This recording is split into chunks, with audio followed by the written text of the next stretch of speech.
볼지어다 내가 문 밖에 서서 두드리노니 누구든지 내 음성을 듣고 문을 열면 내가 그에게로 들어가 그와 더불어 먹고 그는 나와 더불어 먹으리라. 아멘. 요한계시록 3장 20절의 말씀입니다. 이 말씀 가운데 하나님께서 우리의 마음을 두드리시고 우리의 마음을 열었을 때에 하나님께서 또 예수님께서 우리와 함께 하시고 더불어 먹고 함께 연합하길 원하신다 말씀하고 있습니다. 오늘 이 말씀 가운데 여러분들의 마음이 열려지고 하나님과 또 주님과 그 연합된 삶을 또 이루시고 또 연합됨을 통하여서 주님이 주시는 그 말씀이 여러분들의 삶 속에 정말로 임하여지고 그렇게 살아가게 되기를 축원합니다. 성전은 거룩한 곳이죠. 성전이 거룩한 이유는 하나님이 그 가운데 임재하고 계시기 때문에 그렇습니다.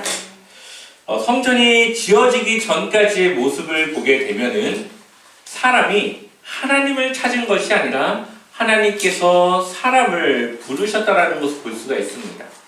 하나님께서 아브라함을 부르셨고 또 하나님께서 야곱을 만나 주십니다. 또한 떨기나무 가운데 불타는 떨기나무 가운데 모세를 부르실 때에 그곳이 거룩한 장소이기 때문에 모세는 신발을 벗고 하나님께 나아가게 됩니다. 신의 산이 거룩한 산으로 우리에게 기억되는 이유는 그곳이 바로 모세와 하나님이 만날 수 있는 그러한 만남의 장소였기 때문이죠. 어느 곳이든 하나님이 있는 곳은 거룩한 곳이고 그곳은 하나님의 나라가 될 수 있고 하나님의 성전이 되어지는 것입니다. 그런데 이스라엘 백성들이 애굽을 나오면서 하나님은 그들에게 성막을 주십니다. 그리고 하나님은 그 성막 가운데 임재하시고 그들이 가는 곳마다 그 성막에 임재하신 하나님이 함께 하시는 거죠.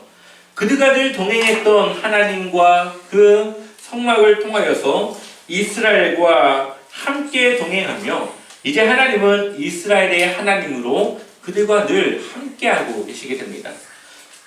이후 가나안 땅에 정착하게 되었고 이제 다윗으로부터 시작된 이 성전에 대한 계획은 이제 솔로몬을 통해 완성이 되어지죠.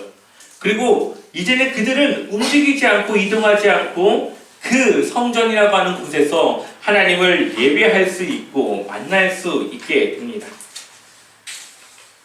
이러한 성전은 이스라엘에게 있어서 아주 중요한 장소가 됩니다. 다른 건 못 지켜도 이 성전은 반드시 지켜야 되는 그들의 신앙의 중심이 되어지는 것이죠.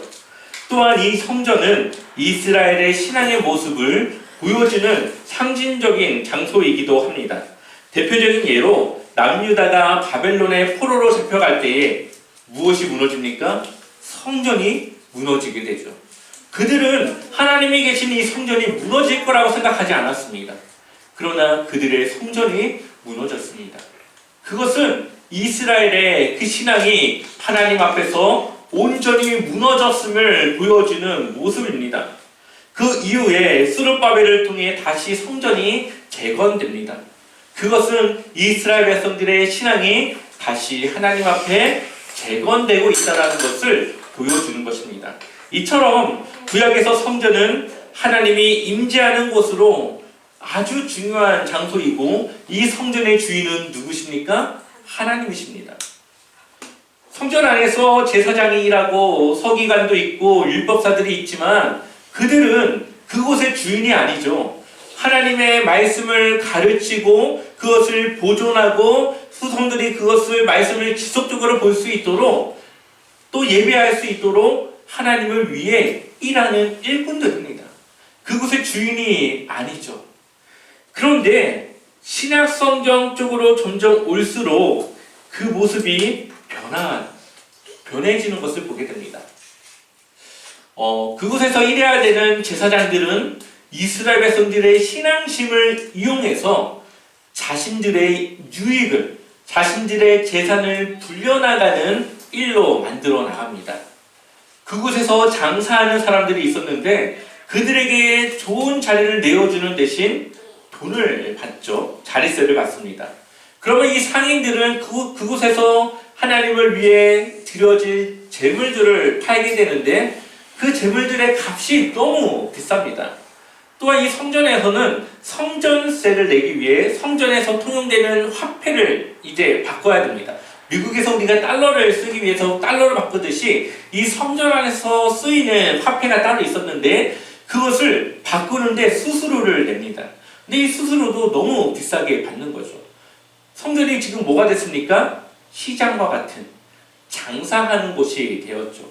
물론 이 재물들이 필요합니다. 왜냐? 사람들이 먼 길을 재물을 가지고 오는데 오다가 이 재물된 이 동물들이 병들어 죽을 수도 있고 강도를 만나 빼앗길 수도 있기 때문에 그렇죠. 그렇다면 이 재물을 다시 가지러 집에 갈 수 없기 때문에 그러한 사람들을 위해서 성전에서 재물을 팔았습니다.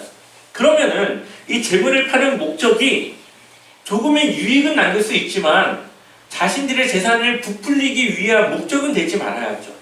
하나님을 예배하기 위해서 이 재물을 제공하는 소정의 자기의 몫을 챙길 수 있지만 그것을 통해서 사람들이 너무나도 당황할 정도의 폭리를 취하지 말았어야 되는데 성전은 하나님을 예배하기 위해 그것을 파는 것이 아니라 하나님을 예배하러 오는 사람들을 이용해 자신의 유익을 취하는 그 목적을 위한 그러한 장사꾼들의 그러한 장소가 되었다는 것입니다. 그리고 예수님은 이제 그 성전을 향해 한 걸음 한 걸음 내딛고 있습니다. 예수님께서 가이사랴 빌립보에 이르러서 베드로의 신앙 고백을 듣습니다. 그리고 나서 그 이후에는 사람들을 고치는 이적의 행위는 거의 하지 않으시고 예루살렘으로 가는 그 여정을 제자들과 함께 하시죠. 그리고 성전 이 예루살렘에 들어오셔서 제일 먼저 한 것이 무엇입니까? 성전을 깨끗하게 한 것이었습니다. 우리 한번 마태복음 21장 12절의 말씀을 같이 읽어보겠습니다. 함께 읽겠습니다. 예수께서 성전에 들어가사 성전 안에서 매매하는 모든 사람들을 내쫓으시며 돈 갚는 사람들의 상과 비둘기 파는 사람들의 의자를 둘러 엎으시고 아멘. 예수님은 성전은 기도하는 집이라고 말씀하십니다. 그런데 지금 성전의 모습은 기도하는 집과는 거리가 먼 모습으로 보여집니다. 제사장들의 그런 불필요한 그러한 행동들과 잘못된 목적의 그런 일들이 결국 제사장들의 배는 불리지만 하나님을 예배하는 장소로는 볼 수가 없기 때문이죠. 이러한 성전의 모습은 또 무엇을 보여줄까요? 이스라엘의 신앙의 모습을 보여주는 것이겠죠. 그들의 마음에는 하나님을 예배하는 마음보다는 자신들의 유익을 위해 하나님을 이용하는 모습들이 있다는 것입니다. 아마 여기서 말하는 이 신앙인들은 대부분 종교 지도자들을 말하고 있다라고 볼 수 있습니다. 예수님은 이 성전 정화 사건 이후에 대제사장과 백성들의 그런 물음을 듣습니다. 예수님께서 그렇게 하는 일들이 상을 얻고 그들이 장사하지 못하는 그 일들이 누구의 건의에서 나왔냐는 것을 묻습니다. 그리고 예수님은 그 건의가 어디서 나왔는지에 대해 대답하기 위해서 세 가지 비유를 말씀하고 계시는데 그 중에 우리가 읽었던 본문의 말씀은 세 번째 혼인잔치 비유에 대한 내용입니다. 오늘 한번 이 말씀을 통해서 우리에게 주시는 하나님의 말씀은 무엇인지를 함께 나누길 원합니다. 우리 한번 마태복음 22장 2절의 말씀을 같이 읽어보겠습니다. 함께 읽겠습니다. 천국은 마치 자기 아들을 위하여 혼인잔치를 베푼 어떤 임금과 같으니 아멘. 이 비유는 천국에 대한 말씀의 비유입니다. 천국은 마치 자기 아들을 위해 혼인잔치를 베푼 임금과 같다고 말하고 있습니다. 그리고 그 잔치의 자리를 채우기 위해 이미 사람들을 초청해 놓은 상태였죠. 그런데 그 사람들의 반응이 어떻습니까? 3절 한번 같이 읽어볼까요? 3절 같이 읽겠습니다. 그 종들을 보내어 그 청한 사람들을 혼인잔치에 오라 하였더니 오기를 싫어하거늘 아멘. 미리 혼인잔치가 있을 예정인 것을 그들에게 말했고 청했습니다. 근데 그 사람들이 오기를 싫어하고 있습니다. 지금 이러한 일들이 어디에서 일어나고 있을까요? 바로 예루살렘 성전에서 일어나고 있는 것이죠. 예수님께서 하나님 나라의 복음을 전하시며 이스라엘 전역을 다니시며 그 복음을 전파하십니다. 그런데 종교 지도자들, 제사장이라던가 율법사라던가 바리새인 이러한 사람들이 예수님의 그 하나님 나라의 초청에 대해서 응답하지 않고 오히려 예수님을 배척하고 있는 것을 우리는 볼 수가 있죠. 임금의 종들을 통해서 잔치에 초청하는 것을 개인적인 일로 바쁘다 하여서 참여할 수 없다고 말하고 있습니다. 과연 이것이 말이 되는 일일까요? 왕이 초청하는 잔치에 일개 국민이 그것에 응하지 않는다. 그것도 아주 중요한 일도 아니고 자기 개인의 일로 오지 않는다. 이것은 정말 말이 안 되는 이야기겠죠. 그런데 그러한 일들이 지금 어디서 일어나고 있습니까? 예루살렘, 이스라엘에서 일어나고 있습니다. 이 사람들이 오지 않는 이유를 보니까 누구는 밭에 가서 일하고 누구는 경제 활동을 해야 되고 이러한 여러 가지 자신의 개인의 이유를 들며 참여하지 않고 있는 것입니다. 이것은 하나님이 그들에게 허락하신 그 은혜의 자리를 그들 스스로 발로 차서 잃어버리는 그러한 모습인 거죠. 성전은 하나님을 위한 장소이고 거룩하고 구별된 장소입니다. 근데 이 성전이 지금 어떠한 곳으로 바뀌었습니까? 자신들의 경제 활동을 하는 그러한 장소로 바뀌었습니다. 지금 예수님은 이러한 일들을 행하고 있는 이런 유대 지도자들을 향하여서 말씀하고 있는 것입니다. 당시 종교 지도자들은 마치 자신들이 이 성전의 주인인 것처럼 이 성전에 대한 모든 권한이 자신들에게 있는 것처럼 생각했고 행동했습니다. 그러나 성전의 주인은 누구십니까? 하나님이시죠. 그 주인의 권한을 지금 일꾼들이 빼앗고 자신들 마음대로 사용하고 있는 것입니다. 우리 한번 마태복음 22장 5절 말씀을 같이 읽어보겠습니다. 함께 읽겠습니다. 그들이 돌아보지도 않고 한 사람은 자기 밭으로 한 사람은 자기 사업하러 가고. 아멘. 임금의 말을 전하는 종들의 말을 누구도 듣지 않고 자기 마음대로 자기가 원하는 삶으로 살아가고 있습니다. 이들이 잔치에 참여하지 않는 이유가 자신들의 경제 활동 때문이라는 거죠. 그들의 삶에서 가장 중요한 것은 왕의 명령을 따르는 것보다 자신의 이익을 더하는 것이 이들에게는 더 먼저였던 것으로 보입니다. 마찬가지로 이때 당시 제사장들의 모습을 보게 되면은 하나님의 말씀을 따라 그들을 가르치고 하나님을 예배하며 하나님 앞에 올바른 신앙의 삶으로 살아가는 것이 먼저가 아니라 무엇이 먼저였습니까? 자신의 배를 불리고 자신의 돈을 벌고 이익을 취하는 자신들의 주어진 이 권한과 권력을 하나님을 위함이 아니라 자신의 유익을 따라 행했던 것을 보게 됩니다. 그리고 더 충격적인 것은 6절을 보게 되면은 그들은 종들을 어떻게 했습니까? 모욕 주고 죽이죠. 이 이스라엘에서 예수님의 그 길을 준비했던 세례 요한을 이들은 죽이는 일에 동조했고 예수님을 십자가에 죽이는 것에 그 일에 이들이 함께했고 예수님의 제자들의 복음 전하는 것을 그들은 가만두지 않았던 것을 보게 됩니다. 이 모든 것이 지금 이 종교 권력자들을 향하고 있다는 것을 보게 되죠. 그런데 이들은 실제로 그러한 정말 말도 안 되는 일들을 하나님 앞에 저지르고 있다는 것입니다. 결국 예수님은 이들을 심판하는 메시지를 통하여서 결국 그들에게 주어졌던 하나님의 은혜가 떠났고 그 은혜의 대상들이 유대인에서 이방인에게로 전해졌음을 말씀하고 있습니다. 우리 한번 7절 말씀을 같이 읽어보겠습니다. 함께 읽겠습니다. 임금이 노하여 군대를 보내어 살인한 자들을 진멸하고 그 동네를 불사르고 아멘. 그리고 그 사람들을 하나님 앞에 하나님이 심판하였고 실제로 그러한 일들이 AD 70년에 로마에 의해서 예루살렘 성전이 무너지게 됩니다. 결국 이제는 하나님을 섬기는 건물로서의 성전이 아니라 하나님을 섬기는 한 사람 한 사람을 주님의 거룩한 성전으로 세우기 시작하셨다라고 볼 수 있는 것이죠. 누구보다 먼저 하나님 나라에 들어갈 자격을 얻었던 이 종교 지도자들이 결국은 자신의 그러한 권한을 빼앗기고 말았습니다.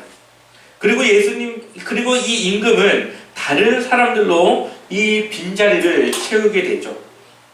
우리 한번 10절 말씀을 읽어볼까요? 10절 말씀 함께 읽어보겠습니다. 종들이 길에 나가 악한 자나 선한 자나 만나는 대로 모두 데려오니 혼인잔치에 손님들이 가득한지라. 아멘.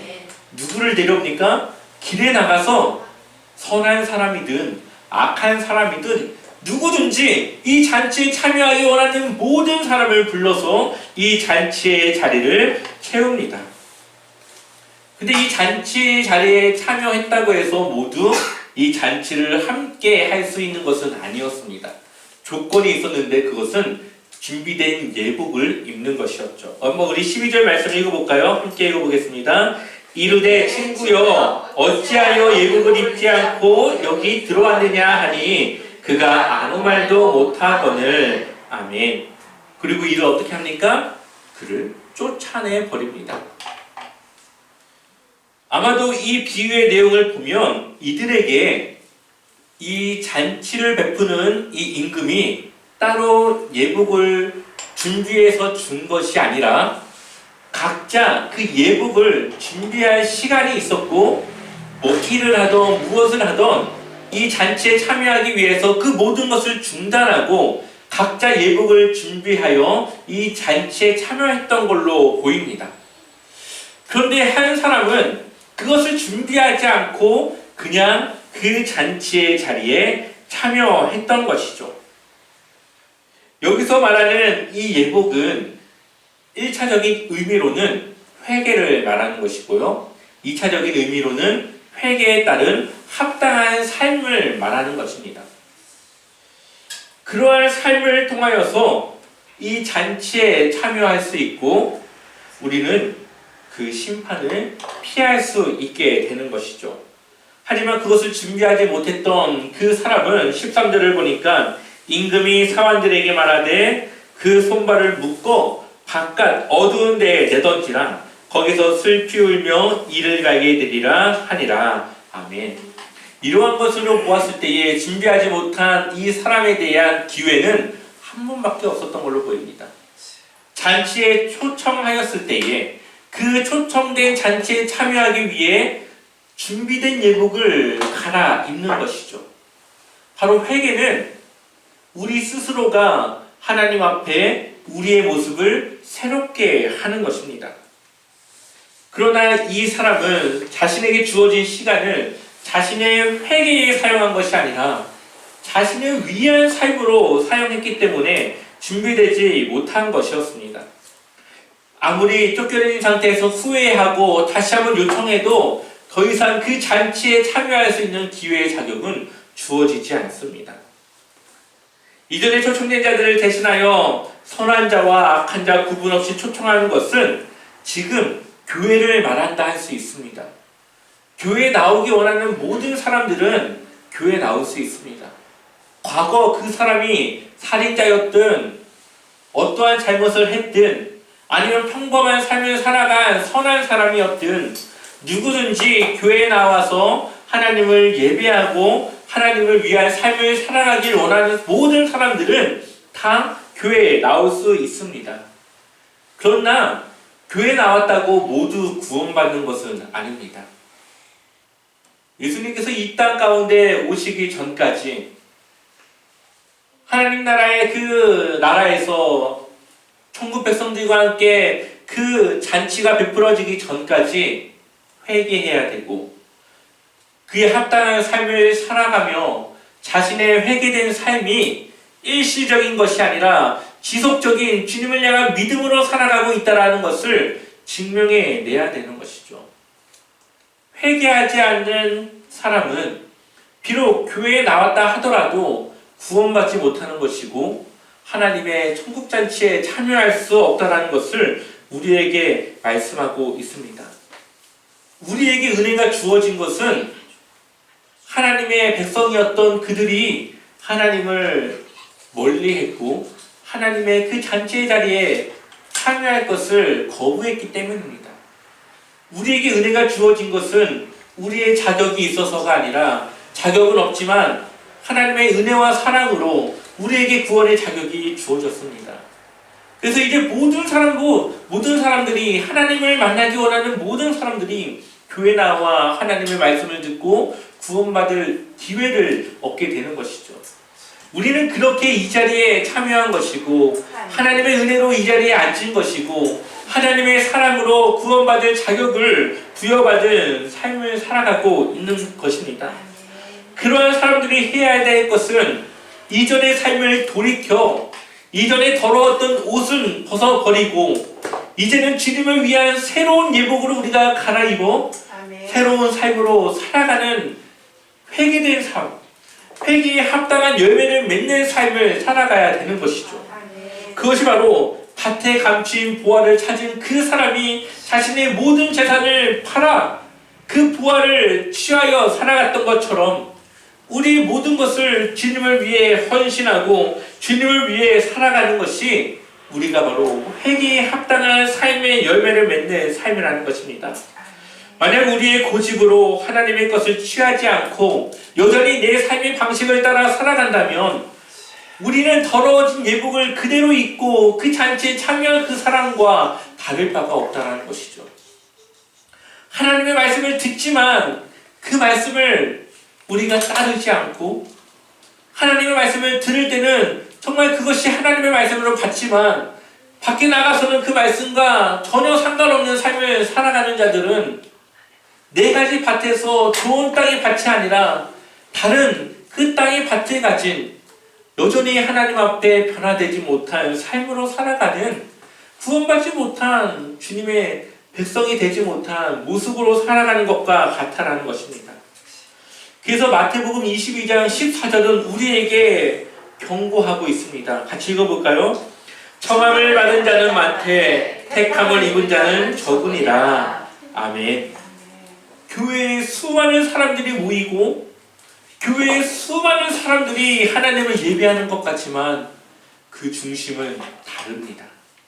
누군가는 그냥 어쩔 수 없이 주님을 위한 예배가 아니라 내 사업 좀 잘 됐으면 좋겠다는 마음으로 그냥 내 삶이 어떻게 좀 잘 풀렸으면 하는 마음으로 그 자리에 앉아있는 사람들도 있겠죠. 하지만 그 사람들의 마음이 어떻게 해야 됩니까? 회개해야 되고 이전의 삶을 버려야 되고 이제는 하나님을 위한 삶으로 변화되어져야지만 이제는 청함받은 자가 아니라 택함받은 자가 될 수 있다는 것입니다. 구원받은 자가 적다라고 하는 것은 하나님 나라에 들어가는 것은 아주 치열한 삶을 살아가야 된다는 것을 말하고 있습니다. 수많은 사람들이 하나님 나라에 들어가고자 하지만 들어가지 못하는 이유는 하나님의 말씀을 따라 살아가는 그 치열한 삶을 살아내지 못했고 그 말씀을 따라 살아가는 것을 포기하고 그냥 내 마음대로 하나님을 그냥 내가 원하는 대로 내 편한 대로 믿으며 살아갔기 때문입니다. 하나님의 나라의 하나님 나라는 주님이라고 부르는 그러한 고백만으로는 충분하지 않습니다. 그러한 고백에 따른 합당한 삶의 열매를 맺어야 되고 그 열매를 지속적인 삶의 열매를 통하여서 그것을 증명해 나가야 됩니다. 오늘 이 말씀을 듣고 우리가 변화되어져야지만 하나님의 나라에 들어갈 자격을 얻게 되는 것입니다. 오늘 이 말씀을 듣고도 여전히 내 삶의 방식을 고집하고 내 삶의 방식을 따라 살아간다면 여전히 더러워진 예복을 입고 있는 그 사람과 같습니다. 그래서 유대인들이 버려진 것이고 그 기회가 다른 이들에게 주어진 것이죠. 사도 바울도 똑같은 말을 합니다. 우리 사도행전 13장 46절의 말씀을 같이 읽어보겠습니다. 함께 읽겠습니다. 바울과 바나바가 담대히 말하여 이르되 하나님의 말씀을 나단이 먼저 너희에게 전할 것이로되 너희가 그것을 버리고 영생을 얻기에 합당하지 않은 자로 자처하기로 우리가 이방인에게로 향하노라. 아멘. 바울과 바나바가 유대인들을 향해서 복음을 전하자고 했지만 그것을 거부하는 그들의 모습을 보고 이제는 이방인들을 향한 복음을 전하기로 그들이 결심하는 것을 보게 됩니다. 우리가 은혜를 취하지 않으면, 우리가 주님이 주신 기회를 잡지 않으면 그 기회는 다른 이들에게 넘어가게 될 것입니다. 만약 여러분들이 복권을 샀습니다. 그 복권이 당첨이 됐습니다. 그런데 이 복권, 이 종이 쪼가리 내가 지금 갖고 있어봤자 뭐해, 지금 나에게 필요도 없는데 하고 그 복권을 버린다면 얼마나 나중에 그 복권이 아깝겠습니까? 비록 그 복권이 지금은 나에게 효력이 없지만 그 복권 당첨금을 받을 수 있는 그 날이 되면 그것은 나에게 큰 유익이 될 것입니다. 예수님을 믿는 것이 지금은 나에게는 유익이 되지 않을 수도 있습니다. 내가 왜 예수님을 믿어야 되지? 예수님을 통하여서 내 삶에 전혀 어떠한 변화도 없고 어떠한 유익도 없는 것 같은데 왜 내가 예수님을 믿어야 되지? 하지만 하나님의 심판이 임하는 그때에, 하나님이 이 땅 가운데 다시 오셔서 구원받을 자를 취할 그때에 우리 속에 있는 그 구원의 티켓은, 예수님과 함께했던 우리의 그 믿음은 바로 효력을 발생하는 것이죠. 바로 그때가 되면 우리가 참고 견디며 주님을 위해 살아왔던 그 모든 것을 보상받고 하나님의 자녀로서 영원한 행복과 기쁨 속에 살아갈 것을 우리가 지켰다라고 하는 그 마음이, 그 기쁨이 엄청나게 클 것입니다. 바로 그때를 기다리며 우리는 하나님 나라를 따라 살아가는 것이죠. 우리는 성전의 주인 대신 우리의 성전의 주인이 바로 하나님이라는 사실을 기억해야 되고 그 하나님의 그 말씀을 따라, 그 주인 되신 하나님의 그 음성을 따라 우리는 살아가야 합니다. 이제 성전은 건물이 아닙니다. 성령이 거하시는 우리 모두가 하나님의 거룩한 성전입니다. 우리가 성전이라고 하는 것은 우리의 주인이 바로 하나님이라는 것을 말씀하고 있는 것이고, 우리는 하나님의 성전을 위한 일꾼으로 하나님의 말씀을 따라 하나님이 원하시는 삶을 살아가야 된다는 것입니다. 입술의 고백이 구원의 조건이 되지 않고 합당한 열매를 맺는 삶을 살아가야 합니다. 많은 그리스도인들이 입으로는 구원을 말하고 하나님의 말씀을 말하고 있지만 삶으로는 그 말씀을 따라 순종하지 않고 살아가는 것을 보게 됩니다. 그것은 열매 없는 무화과 나무와 같고 하나님 앞에 저주받을 수밖에 없는 그러한 인생을 살아가는 것이죠. 겉으로는 경건한 척 살아가지만 속으로는 하나님을 향한 믿음이 없는 이 예수님 당시의 유대 지도자들과 다를 바가 없는 그러한 모습인 것입니다. 우리는 하나님의 초청하심을 받아 교회에 나왔고 신앙생활을 하고 있습니다. 이제 우리가 해야 될 것은 이전의 삶을 돌이켜 회개하며 하나님의 말씀을 따라 살아가는 새로운 삶으로 나아가야 되는 것이죠. 나의 기쁨이 아니라 하나님의 기쁨을 위해 살아가야 되고, 나를 위해 살아가는 것이 아니라 하나님을 위해 살아가는 삶으로 변화되어지는 것입니다. 우리 모두가 이렇게 주님 앞에 헌신된 주님의 성전으로, 주님의 자녀로, 주님의 제자로 살아가시기를 주님의 이름으로 간절히 축원합니다.